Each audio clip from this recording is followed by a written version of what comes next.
Hola a todos, ¿sabían que en menos de 50 años el tipo de cambio en el Perú ha pasado por una particular evolución, situación problemática y distintas perspectivas? Pues vamos a ello. Recesión en el Perú 1976-1978. En 1976, el Banco Central de Reserva del Perú ideó un programa de estabilización y reactivación económica que pudiera poner en marcha entre 1977 y 1978 para contrarrestar la crisis internacional del 73 y 74 y también para solucionar problemas internos como la caída de los productos de exportación, que se debieron a un tipo de cambio sobrevaluado y a subsidios sin control, que solamente beneficiaban a las importaciones. Por ello, el BCRP tomó como medida el aumento de las exportaciones y la disminución de las importaciones. Se deduce que la variabilidad del tipo de cambio produjo sistemas de tipo de cambios múltiples que fueron parte del problema de las recesiones, pero por lo pronto entendamos el tipo de cambio nominal y el tipo de cambio real. El tipo de cambio nominal es la cotización de una divisa frente a otra en el mercado financiero, y el tipo de cambio real es el poder adquisitivo de nuestra moneda en el mercado. Recesiones en el Perú 1982-1983. Esta recesión tuvo como causas dos factores: la revalorización del dólar y el fenómeno del Niño. La revalorización del dólar trajo como consecuencia bajas exportaciones y el fenómeno del Niño una elevada inflación. Por ello, el Banco Central de Reserva del Perú tomó como medidas las mini devaluaciones diarias, que era una flexibilidad limitada del tipo de cambio con el fin de producir una estabilidad en la balanza de pagos.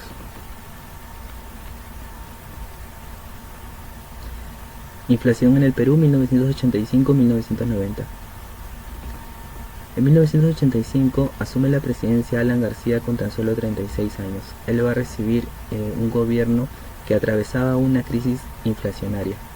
Por aquel entonces la moneda oficial era el sol de oro, que luego pasó a ser el INTI, donde 13.000 soles de oro equivalían a 13 INTIs y estos a $1. Por aquel entonces éramos considerados por el Fondo Monetario Internacional como un país insolvente, ya que el gobierno había decidido pagar tan solo el 10% de la deuda externa con el fin de estatizar el país. El dólar MUC por aquel entonces era subsidiado por el Estado, donde un dólar financiero que estaba 17.5 podía ser comprado por 13.95 y la diferencia era cubierta por las reservas nacionales. Esto con el fin de generar valor en las empresas para promover el trabajo. Pero se sabe que si se elevan los sueldos, también se elevan los precios, y con ello en algún momento se descongelan los precios porque el Estado se iba a quedar sin reservas. Por ello en 1990 se da la famosa llamada maquinita, que es una producción desmesurada de billetes que solamente produjo una hiperinflación, que produjo el descontento de la población, ya que su dinero había perdido valor y porque tenían que hacer largas colas para poder conseguir productos de primera necesidad. Recesión 1998-1999. Esta se produjo en Tailandia en 1997, donde se produjo una caída de la bolsa de valores y una devaluación de la moneda. Esto va a repercutir en nuestro país una vez más en la caída de las exportaciones. Por ello, el Banco Central de Reserva del Perú va a tomar como medidas directas e indirectas las siguientes. Como medida directa, una intervención en el mercado de divisas, y como medida indirecta, una intervención en el retiro o incremento de monedas, con el fin de que no se especule con el tipo de cambio. Crisis financiera global y estancamiento 2008-2009. Esta surge en el 2006, donde se requería la innovación financiera, por lo cual se quería buscar incrementar la rentabilidad. Por ello se ideó el aumento del crédito hipotecario y surgió la particularidad de las hipotecas Supreme, que eran de baja calidad y tenían alta probabilidad de no pago. Por eso repercutió en gran gente. Esto va a derivar en el fracaso de la compañía global de sistema financiero Lehman Brothers, que el 15 de septiembre del 2008 se declaran en bancarrota.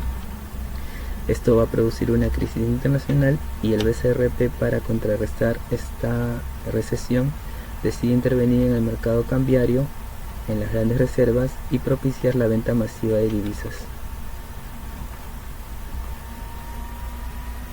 Variación del dólar 2011-2003. Por estas épocas el tipo de cambio va a sufrir varias variaciones debido a tres factores internacionales, como son el crecimiento económico de China, la crisis de deuda de la eurozona y los problemas financieros de Estados Unidos. Estos tres factores internacionales van a provocar periodos de valuación y de depreciación de la moneda, que a su vez van a generar incertidumbre y aversión al riesgo. Por ejemplo, en el 2011 se dieron apreciaciones de la moneda que estaban relacionadas a la aprobación del rescate financiero en la eurozona y a una mejora en la actividad económica.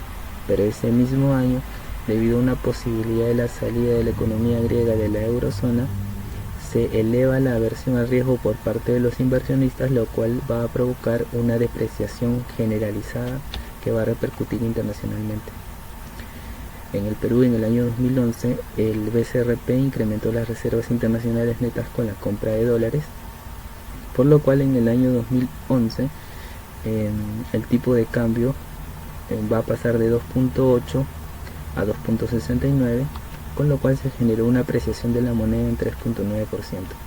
En el 2012 va a haber también una mejoría donde se va a conseguir una apreciación del 5.4%. Sin embargo, en el 2013, debido a la volatilidad de la moneda, se va a conseguir una depreciación del 9.6%, donde se llegó a pagar por un dólar 2.80 céntimos. COVID-19 2019-2020. COVID-19, como sabemos, surgió en China y que produjo una crisis sanitaria mundial que originó el distanciamiento social y las cuarentenas por parte de las familias alrededor del mundo. Esto va a producir un detenimiento de la economía que va a impactar mundialmente, por lo cual va a haber un requerimiento elevado del dólar y, curiosamente, en nuestro país la moneda peruana va a tener una estabilidad frente a la caída de las monedas de Latinoamérica. Además de ello, el gobierno peruano promovió programas de financiamiento como Reactiva Perú, que provocó la aceleración de la dolarización, en el sentido de que se dieron créditos en moneda nacional en tasas muy superiores a las tasas que se daban en los créditos en moneda extranjera.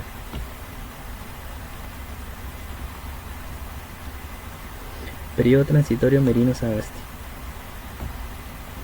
El 9 de noviembre se produce la destitución del presidente Martín Vizcarra, donde el tipo de cambio estuvo en 3.58. Al día siguiente de su salida, el tipo de cambio llegó a 3.62. El 10 de noviembre, Manuel Merino juramentó como presidente y el tipo de cambio llegó a 3.64. Debido al descontento de la población, hubieron marchas que provocaron su renuncia el 16 de noviembre, donde el dólar llegó a 3.66. El 17 de noviembre, con 97 votos a favor, Sagasti asume la presidencia, donde se logra un fortalecimiento en casi 1% de la moneda nacional y el tipo de cambio llegó a 3.63, llegándose a proyectar mejores expectativas debido a una estabilidad política y social. Hasta la próxima.